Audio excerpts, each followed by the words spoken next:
আসসালামু আলাইকুম। আজকে 16ই আষাঢ়, বর্ষাকাল চলতেছে। তবে এখনো মাঠের জমির আইল ডুবে নাই, বৃষ্টি বাদল হালকা হইতেছে। এমনি জোয়ার একটু আছে। তো গত 3-4 বছর নাকি মাঠে পানি নাই।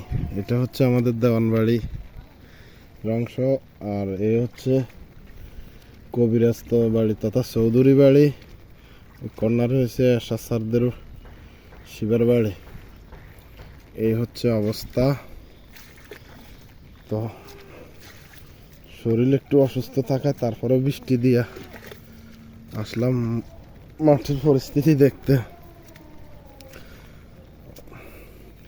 তো বর্ষাকালে আসলে আগে যে ধরনের যে প্রজাতির মাছগুলা দেখা যাইতো, শিং, কই, টাকি, ওই মাছ, তারপরে যাই ফুটি সহ বিভিন্ন দেশি প্রজাতির মাছগুলা একবারে বিলুপ্তি হওয়ার পথেই। তো এখন তবে মাওলানা রফিকুল্লাহ আফসারির কন্টেন্টগুলো দেখি, উনি বিভিন্ন জায়গায় মাছের পোনা অবমুক্ত করে। তো ওই সাথে সাথে এলাকার সবাই যদি উদ্যোগী হয়ে দেশি প্রজাতির মাছের পোনাও পাওয়া যায় বিভিন্ন হ্যাচারিতে, আমিও নিজেও যোগাযোগ করে দেখছি। দেখি আমি ব্যক্তিগতভাবে কিছু দেশি প্রজাতির কই, শিং এগুলো ছাড়া যায় কিনা, টাকি মাছ সহ। আর সেই সাথে সাথে যারা দেশে বিদেশে আছেন সবাই যদি এই কাজে অগ্রসর হন কিংবা এগিয়ে আসেন, অবশ্যই এটা সদগায় জারিয়া হিসাবে প্রতিফলিত হবে ইনশাআল্লাহ। পাশাপাশি দেশের যে মাছের যে চাহিদা কিছুটা হলো ইনশাআল্লাহ পূরণ হবে বলে বিশ্বাস করি। সেই সাথে সাথে বেয়াল এবং কারেন্ট জাল প্লাস ছায়না এক ধরনের জাল বাইর রয়েছে, ওগুলোর বিরুদ্ধে সোচ্চার হওয়া লাগবে, তাহলে ইনশাআল্লাহ সফল। আর এই যে একসময় এগুলা পুরাই মাঠ ছিল, জমির ফসলি ইরির দানা আবাদ হইতো। এখন দিনের পরে দিন মাঠ ডেকুতে বলেন আর এমনি বলেন, মাঠ কিন্তু হয়ে যাইতেছে। এটা অবশ্যই সংশ্লিষ্ট যারা সচেতন নাগরিক ওনাদেরও এই জায়গাতে দায়বদ্ধতা। পাশাপাশি যারা জমির মালিক ওনারা যদি একটু না হন তাহলে এই মাঠ থাকবে না।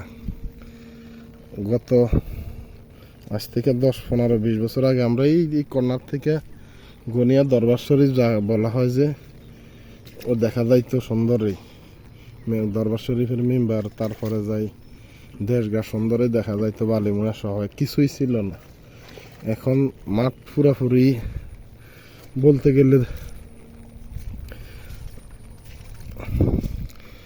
জমি নষ্ট করে দেখা গেছে বাড়ি বানানো হইতেছে, দিনের পরের দিন জমি নষ্ট হয়ে যাইতেছে। যাক, আসলে ওটা আলাদা বিষয়। আমি আসলে যেটা দেখাইতে চাইছিলাম ওটা হচ্ছে এখনই সময় দেশীয় প্রজাতির মাছের পোনা অবমুক্ত করার মোক্ষম সময়।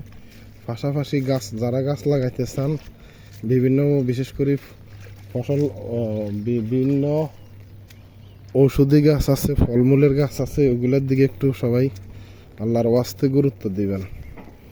কারণ ফলের গাছ প্রায় উজাড় হয়ে যাইতেছে। কি সবাই বিভিন্ন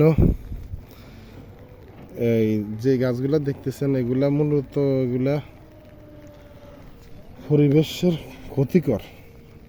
রেন্ডিকরি বলেন, প্লাস ওই যে আরেকটা কি গাছ আছে ফিলার গাছ বলে, আমি গাছটার বৈজ্ঞানিক নাম ভুলিয়া গেছি। আর এই গাছগুলো আসলে উপকার হচ্ছে, ওই গাছের আশেপাশে তেমন ভালো কোনো গাছ হয় না।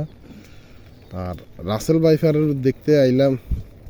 রাসেল ভাইপার আসলে সাপ পরিবেশের ভারসাম্য রক্ষাকারী সাপ। ইঁদুর নিধন করে আপনার ফসল ক্ষতির থেকে নষ্ট করে। তো সাপ আসলে প্রকৃতির বন্ধু। বিশেষ করে রাসেল ভাইপারের কথা শুনে এখন এমন দাঁড়ার সাপ বলেন, তারপরে দোড়া আছে, মাইটে আছে, বিভিন্ন সাপ আছে। এগুলার নির্বিষ সাপ। এই সাপগুলারে একবারে অকাতারে যে যার মতো করে পিটাই মাইরা ফেলাইতেছে। তো আসলাম বৃষ্টির পরিস্থিতি দেখতে। সবার কাছে দোয়া চাই জ্বরের লাইগা। আজকে 4-5 দিন শুয়ে রয়েছি, তারপরেও দেখলাম মাঠের পরিস্থিতি। আসলে মাঠে আসলে মনটা খারাপ হয়ে যায়। যে মাঠ আগে পুরোটা খালি আছিল, একদিকে এই জায়গায় তাকাই একসময় ডাটরা দেখা যাইত, এখন ওটা অকল্পনীয়। দেশগাঁও একই অবস্থা, বালিমুড়া বলেন, এই যে বলরা বলেন, সব পথ বন্ধ, খোলা নাই আর কি। দিনের পর দিন কৃষি জমি উজাড় হয়ে যাইতেছে। এই হচ্ছে অবস্থা। অবশেষে নোয়াগাঁও উত্তর পাড়া বিল থেকে বিদায় নিলাম। দেওয়ান ফিরোজ, সালাম আলাইকুম।